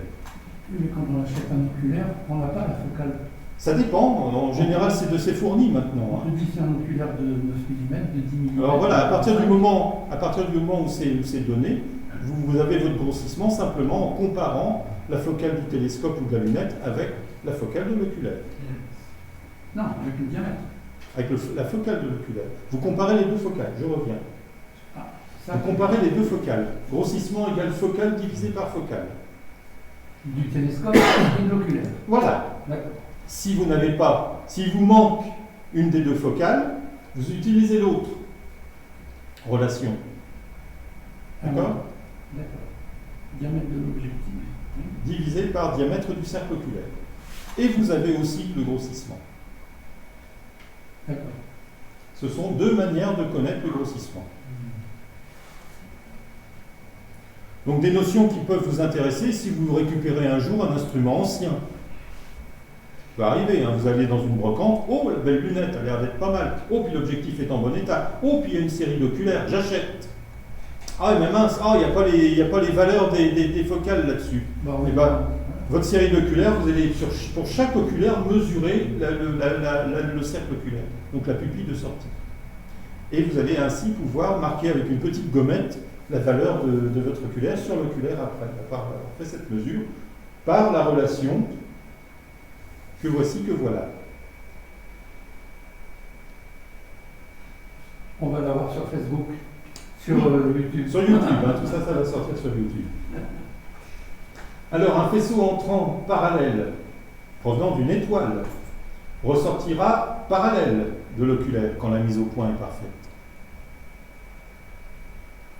Sur ce schéma très simple, on comprend très bien pourquoi. Le faisceau émergent, c'est un cylindre, comme le faisceau incident. Devant l'objectif, c'est aussi un cylindre, circonscrit à la circonférence de l'objectif. Le faisceau émergent, lui, il est circonscrit au cercle oculaire. Mais là, voyez-vous, sur ce schéma-là, il y a un obstacle qui vient nous embêter, c'est la pupille de l'œil, qui est en train de nous bouffer une partie de l'énergie lumineuse. Voyez-vous ? Vous voyez la pupille de l'œil, vous voyez le cercle oculaire, et vous voyez ce qui se passe après, à droite de la pupille de l'œil, votre cylindre, il a diminué de diamètre. Autrement dit, la quantité de lumière qui arrivera à la rétine ne sera pas optimale, puisque vous en aurez une partie interceptée par la rétine. Ah, ça pose un problème. Si le diamètre de ce cylindre est supérieur à celui de la pupille de l'œil, ce qui est le cas, une partie de la lumière sera donc perdue. Autrement dit, ben, vous n'utiliserez pas à pleine puissance votre instrument en termes de luminosité. Vous aurez intérêt, pour pallier ce problème-là, de faire le bon choix d'oculaire pour contrer ce phénomène. Comme ça, si on augmente le grossissement, le faisceau émergent sera plus incliné sur l'axe de l'instrument et il sera donc plus étroit. Et alors là, la totalité de l'énergie lumineuse va passer dans la pupille. D'accord? Alors, comparaison entre les deux figures. Hop. D'accord? Là, c'est pas bon. Là, c'est bon. Pas bon. Bon. D'accord? Observez aussi la position, la focale de l'oculaire, la position de l'oculaire mis au point. D'accord? Et la marge des rayons lumineux sur la figure. Je le fais plusieurs fois exprès pour faire de l'animation. Oh bah, si ça veut bien fonctionner. Voilà. Observez bien la figure. Voilà. À partir du moment où on a trouvé le grossissement qui donne un cercle oculaire égal à la pupille de l'œil, alors on est bon, on a la totalité de l'énergie qui passe. Ce grossissement particulier, c'est ce qu'on appelle le grossissement équipupillaire, en dessous duquel il ne conviendra jamais d'aller. Ça ne sert à rien, puisque vous perdrez, dans ce cas, de l'énergie lumineuse.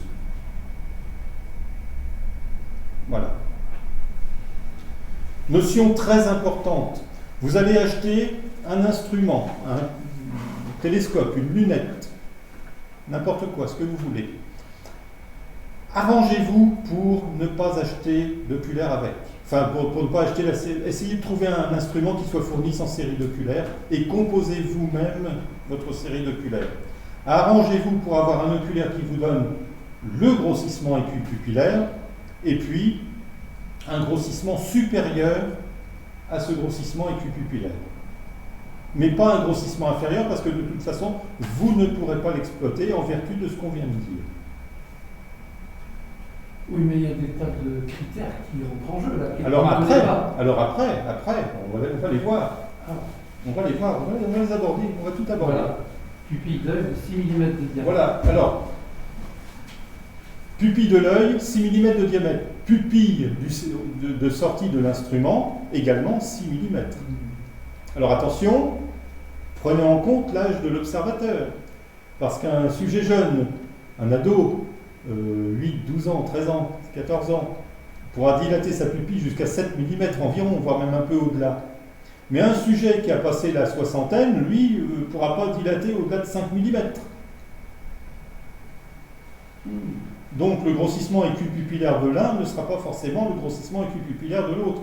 Vous allez vous composer votre propre série d'oculaires comportant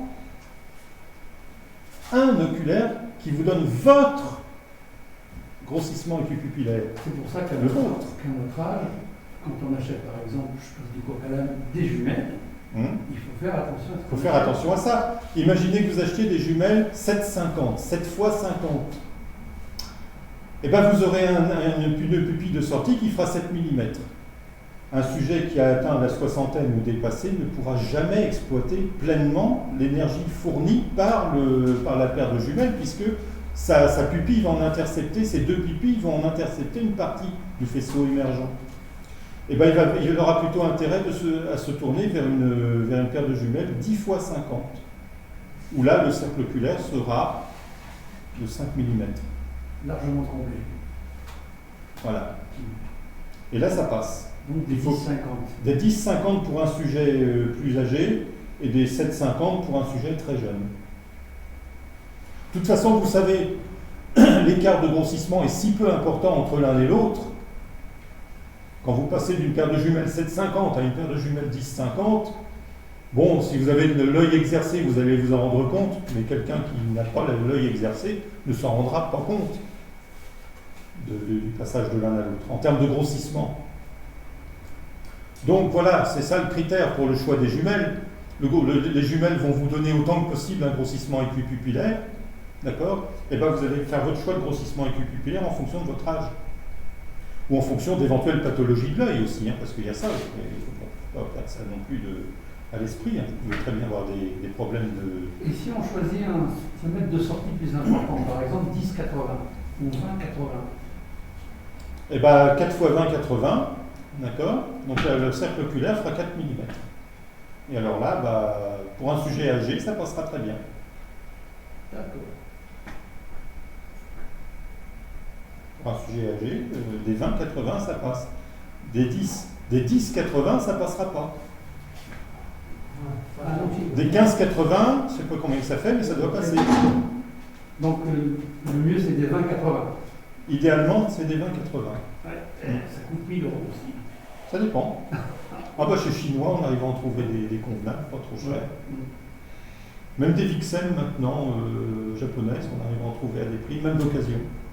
N'oubliez surtout jamais le marché de l'occasion. En allant sur quoi, je note? En allant chez les gens qui mettent en vente et vérifier l'état de la marchandise avant d'acheter. Voilà. En allant sur, je sais pas, n'importe quoi, sur des sites marchands, par exemple, sur des sites d'échange, genre Le Bon Coin ou des trucs comme ça. Hein. Ah oui, Ah oui, oui. Ou alors, si vous avez connaissance dans un club de quelqu'un qui vend son matériel, ou sur un forum d'astronomie, quelqu'un qui vend son matériel, il y a des gens qui ne font que ça, d'acheter et revendre du matériel. Il y a un site qui s'appelle Web Astro, vous avez une rubrique, il y a énormément de ventes de matériel d'occasion. Là, je vous invite à aller l'explorer si vous avez envie d'acheter un matériel d'occasion. C'est d'ailleurs ce que je recommande de faire aux personnes qui n'ont jamais observé, plutôt que d'acheter du neuf, sans savoir s'ils auront vraiment la passion. Acheter un truc d'occasion que vous pourrez vendre d'occasion avec peu de pertes, qu'un matériel d'occasion que vous allez revendre avec un peu plus de pertes. Si vous achetez un matériel neuf et que vous le revendez d'occasion, vous perdrez un peu plus que si vous achetez un matériel d'occasion vendu d'occasion.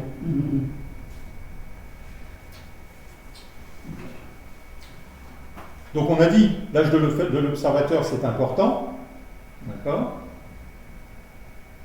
Et puis les conditions environnementales aussi. Il est évident que si vous observez en milieu urbain, qu'est-ce qui va se passer? Comment il va se comporter votre œil? La pupille, qu'est-ce qu'elle va faire? Elle va se fermer s'il y a de la lumière. Si vous êtes dans le noir, votre pupille va s'ouvrir, mais si vous êtes dans un environnement brillant, un fond de ciel brillant, des éclairages publics, des lampadaires, des machins comme ça, votre pupille elle va se comporter pas comme en plein jour, mais presque, elle va se fermer. Donc autrement dit, votre grossissement équipupillaire, dans ce cas-là, ne sera pas le même non plus. N'est-ce pas? Voilà. Ça aura une incidence. Non seulement l'âge aura une incidence, mais les conditions d'observation dans lesquelles vous serez installé, alors là, ça aura une incidence aussi. Vous avez là un tableau qui vous donne justement qui rappelle un peu toutes ces histoires-là, ces histoires de comparaison entre diamètre, genre d'instrument, grossissement, équipupillaire. Alors là, on donne un minimum de 7 mm pour les nébuleuses diffuses, mais là, bien entendu, les 7 mm indiqués, c'est pour un sujet jeune et en bonne santé, et dans un environnement qui permet d'utiliser ça. Alors là, c'est donné pour différents grossissements, pour différents instruments, pour des jumelles, pour des lunettes courtes, des lunettes astronomiques et des télescopes d'amateurs, jusqu'à 200 mm de diamètre dans le tableau. Voilà, je laisse suffisamment pour que les gens qui nous regardent fassent une copie d'écran, éventuellement, pour en avoir une copie. Alors, il y a des notions qui apparaissent là-dessus qu'on n'a pas encore abordées. Hein. Vous voyez, par exemple, la limite de résolution en seconde date, ça c'est quelque chose qu'on va voir un peu plus loin. Là, on est simplement dans les histoires de grossissement équipupillaire. Les constructeurs, oubliez-les, ils ont disparu. Ça date quand même de 1950. Les lois de la physique, elles, n'ont pas changé. D'accord ? Mais les constructeurs, maintenant, c'est Skywatcher, c'est ce que je veux dire, c'est Takahashi, c'est, vous voyez, bon, je sais pas, moi, les jumelles avant, c'était Société Générale d'Optique et je sais plus quoi encore, bon, c'était Huette et autres. Bon, bah là, c'est fini, cela n'existe plus. Maintenant, les jumelles, c'est pareil, c'est Takahashi, c'est Nikon, je sais pas, il y en a des quantités, des quantités.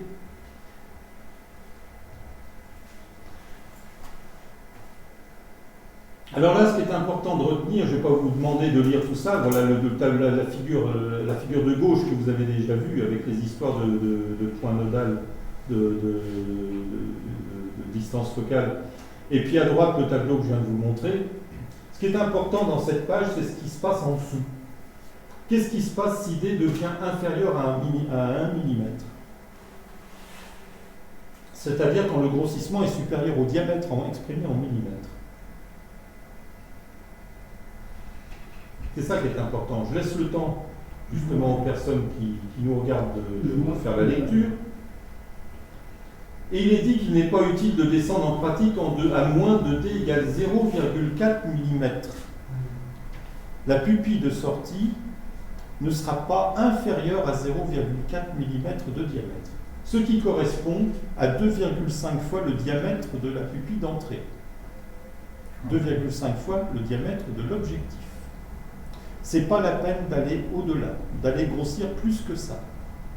Tout simplement parce que vous n'aurez pas une résolution supérieure. Une fois que vous aurez atteint cette valeur de 2,5 fois le diamètre, vous aurez atteint ce que l'on appelle le grossissement, non plus pupillaire, ça c'est fini, mais le grossissement résolvant. C'est-à-dire celui qui vous permet de séparer les plus petits détails accessibles par l'instrument. Les plus petits détails séparables par l'instrument, vous y accéderez facilement grâce à un grossissement de 2,5 fois le diamètre exprimé en millimètres. Par exemple, vous aurez l'utilité de tout ça pour observer des étoiles doubles serrées, des amas globulaires, la partie centrale des amas globulaires. Alors, 2,5 fois le diamètre en grossissement, en 2,5 fois le diamètre, vous avez diamètre. Ça veut dire que vous aurez intérêt, pour observer des objets très serrés, d'augmenter le diamètre de votre instrument. Donc d'avoir un instrument très grand en diamètre. Un télescope, par exemple, qui fait, je ne sais pas moi, 400 mm de diamètre ou 500 mm de diamètre, sera plus important à 2,5 fois le diamètre.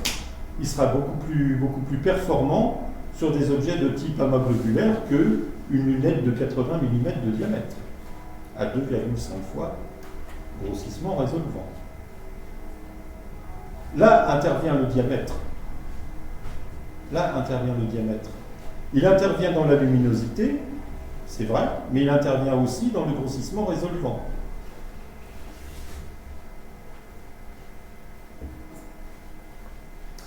La référence, Jean Texereau, vous avez la construction du télescope d'amateur, ça c'est l'ouvrage que nous utilisons ici au club pour fabriquer nos instruments, pour tailler nos miroirs. Et Jean Texereau, dans un cahier qui avait été publié à la Société astronomique de France dans les années 60, en 1964, il avait édité un petit fascicule qui s'appelle « Les notes pratiques pour observateurs débutants ». Si un jour vous arrivez à mettre la main là-dessus, vous verrez, c'est un ouvrage très condensé, très court, mais très bien expliqué et parfaitement suffisant pour quelqu'un qui veut débuter en astronomie. La clarté des explications de Texereau, pour le moment, n'est pas comparable. Ça n'a pas été égalé. Il a toujours été imité et jamais égalé, Texereau.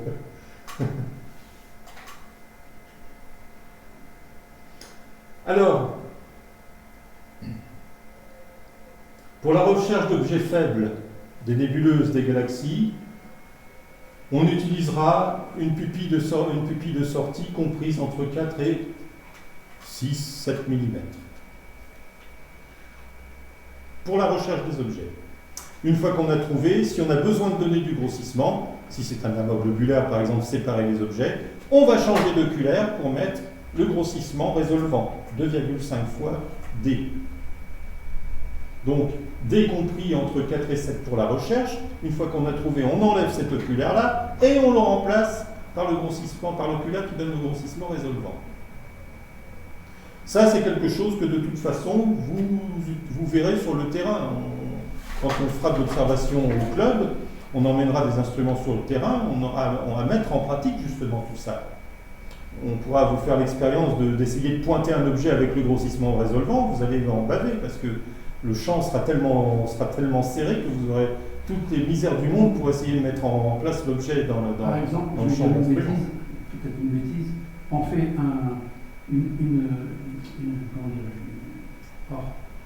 une position, je ne trouve pas le mot, avec un 9 mm, Oui, un pointage, oui. et ensuite on passe à un plus important. Voilà, ça dépend de la nature de l'objet.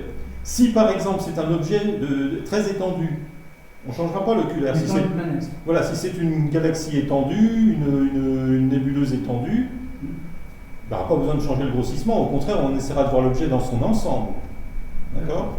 En revanche, s'il s'agit d'observer des détails lunaires, des détails planétaires, des couples d'étoiles serrées, des amas d'étoiles présentant des resserrements particuliers. Là, vous aurez besoin justement de résoudre, on dit résoudre, donc de séparer les étoiles entre elles. Et donc, vous allez utiliser le diamètre approprié associé au grossissement résolvant approprié. D'accord.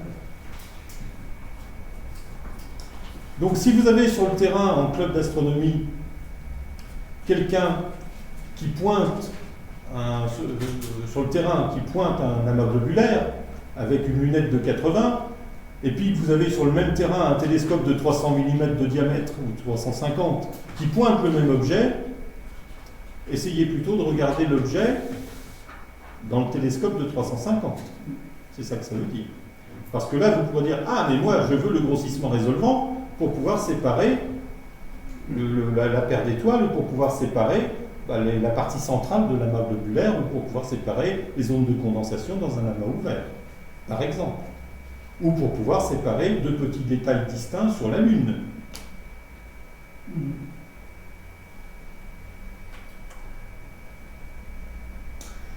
Alors après, bon, si D devient inférieur à 1 mm, donc ça c'est la reprise finalement de ce que je vous ai fait lire sur l'extrait du bouquin tout à l'heure.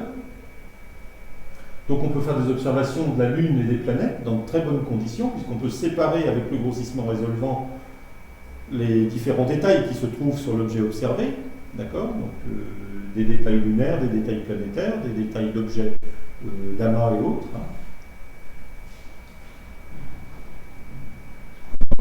Là, je reviens.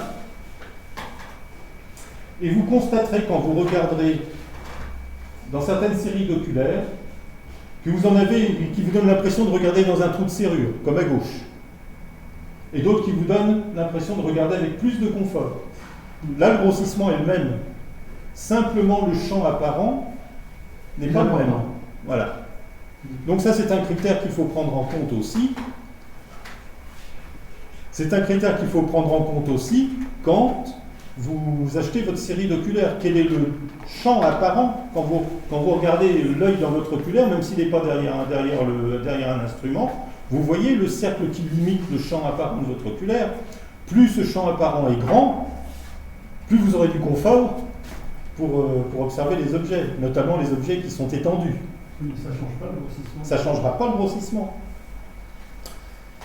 Pour donner quelques noms, vous aurez intérêt à prendre la série des plus, ou des Nagler pour l'observation des galaxies ou des nébuleuses étendues, plutôt que de prendre des orthoscopiques qui donneront quelque chose comme l'image de gauche, mais qui seront excellents par contre pour l'observation d'une planète. Une planète, il n'y a pas besoin d'avoir du champ tout autour. À la limite, moi, quand j'observe une planète, je prends un vieil orthoscopique qui donnera une meilleure image qu'un plus et qui aura un champ très serré. Jamais je n'utiliserai cet oculaire pour observer nébuleuse ou galaxie. J'utiliserai un plus qui me donnera plutôt l'aspect de l'image de droite. Et ici, différents grossissements cette fois. Vous avez le même champ, d'accord ? Là, on est sur les Pléiades. On a une partie, on a presque totalité des Pléiades avec un faible grossissement à gauche, un grossissement moyen au milieu et un grossissement fort à droite. Ça diminue. Donc autrement dit, sur l'image de droite, vous avez l'étoile qui se trouve la plus à gauche sur chacune des deux autres figures.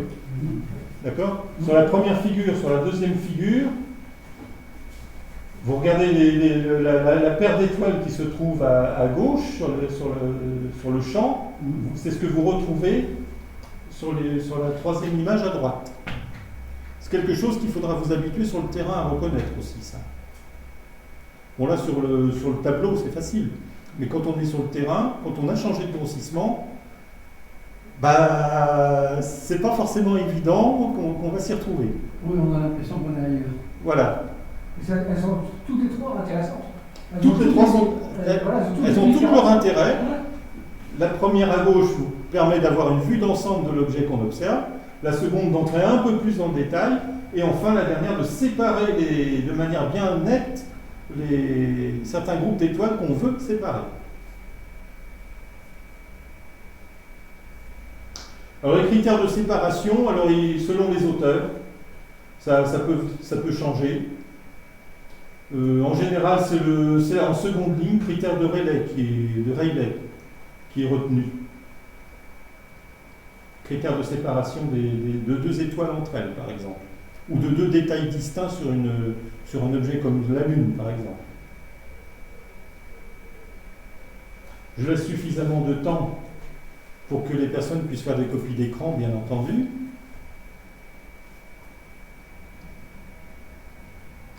Voilà. Excusez-moi. Le nom des critères, on les trouve où sur les objets? Non, les critères, le critère de séparation, c'est quand on obtient le grossissement résolvant. À partir du moment où on peut séparer deux détails distincts,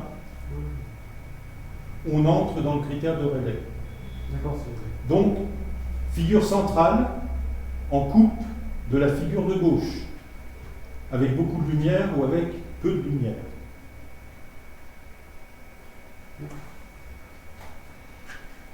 Vous voyez très bien le cas limite en bas où il y a confusion, d'accord, où il n'y a pas de séparation, et vous avez l'autre extrême en haut de la figure où vous avez une séparation bien nette. Et puis une seconde ligne là où vous avez un contact, tout simplement, mais où il y a quand même séparation.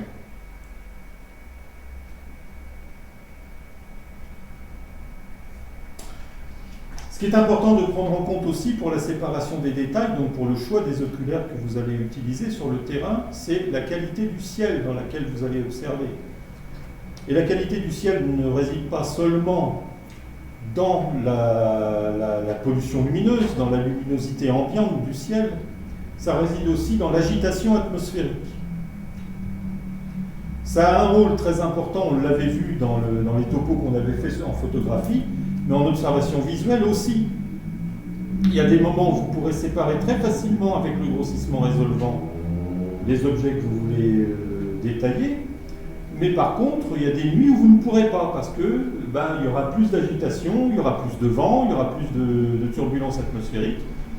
Et il faudra vous contenter de ça, et puis changer d'oculaire pour avoir un grossissement un peu moins fort, et puis observer avec une impression, une sensation de moindre turbulence. Alors là, on est dans le ressenti, tout simplement, parce que de toute façon, vous n'accéderez pas à la puissance maximale de votre instrument, au grossissement résolvant de votre instrument à ce moment-là, puisque la qualité du ciel, figure de droite, vous interdira de le faire. Condition idéale, figure de gauche. Condition moyenne, figure centrale. Condition médiocre, figure de droite. Donc je dis bien que c'est perçu à l'œil nu, c'est une perception que l'on a, et c'est perçu sous forme de scintillation. Quand vous regardez les étoiles dans le ciel, quand elles scintillent peu, attendez-vous à pouvoir utiliser votre instrument avec un grossissement résolvant, donc un grossissement le plus fort dont vous disposiez. En revanche, si la scintillation est importante des étoiles, alors à ce moment-là, attendez-vous à ne pas utiliser ce grossissement-là et à modérer vos ardeurs en prenant un grossissement un peu moins fort, de façon à ne pas ressentir les effets gênants de la turbulence atmosphérique. Alors, les instruments, en fonction de leur diamètre, auront leur importance aussi. Il y a des instruments qui seront plus sensibles à la turbulence atmosphérique que d'autres. Si on utilise un petit instrument de quelques centimètres d'ouverture, la scintillation, on ne la voit plus. Elle est remplacée tout simplement par un mouvement apparent de l'étoile. Alors le mouvement apparent de l'étoile dans le champ de l'instrument, ça c'est quelque chose que vous ne verrez absolument pas. En revanche, si vous regardez un objet lumineux étendu comme une planète, ou mieux encore la Lune, les détails que vous verrez, les cratères notamment, les failles, les fissures, tout ça bougera. Et vous verrez une image agitée. Et une image qui sera d'autant plus agitée que l'atmosphère sera agitée. Donc les bonnes conditions pour observer la Lune, par exemple, ne seront pas forcément ces moments où il y a une agitation atmosphérique importante, mais bien au contraire, là où c'est le plus calme. Quelle est la bonne stratégie pour ça? Parce qu'il y en a une. Si vous voulez observer la Lune dans de bonnes conditions, avec un bon grossissement, attendez que les images se calment un peu. Et dans une nuit, le moment où les images se calment, ce n'est pas au moment de la tombée de la nuit, mais plutôt passer le milieu de la nuit. Mettons que le soleil se couche, je ne sais pas, vers 22h et se lève vers 6h du matin, commencez à observer la Lune plutôt vers 1h, 2h du matin, jusqu'à 4-5h du matin. Et là, vous aurez d'excellentes conditions. Pourquoi? Tout simplement parce que la Terre, qui a accumulé dans la journée de la chaleur solaire, aura restitué la quasi-totalité de ce qu'elle a restitué en énergie calorifique. Et donc, autrement dit, les remous que vous pourrez ressentir au départ, vous ne les ressentirez plus en fin de nuit. C'est pour ça que les gens qui font beaucoup d'observations, voire même de photographie lunaire ou planétaire, le font plutôt le matin avant le lever du soleil que près du coucher.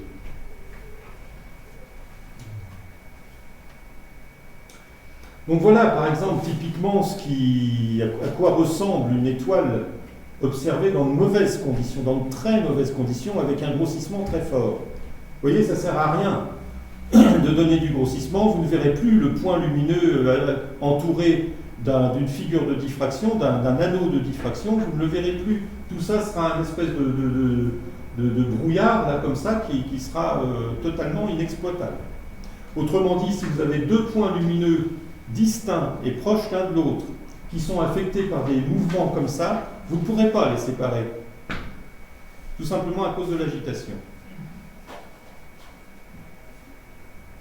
Voilà ce que je vous disais. La Lune, vous voyez très bien qu'il y a de l'agitation, l'image tremble, l'image est agitée, l'image bouge.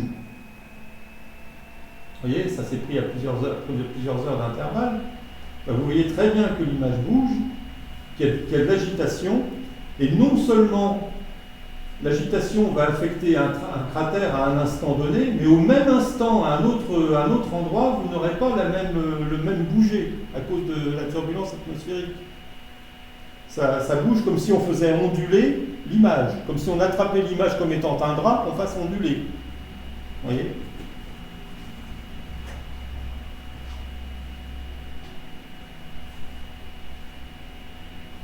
Donc vous avez des formations typiques de la Lune, comme le mur droit. Vous voyez que le mur droit n'est pas parfaitement droit, il se comporte un peu comme une queue de lézard. Hein. Il oscille.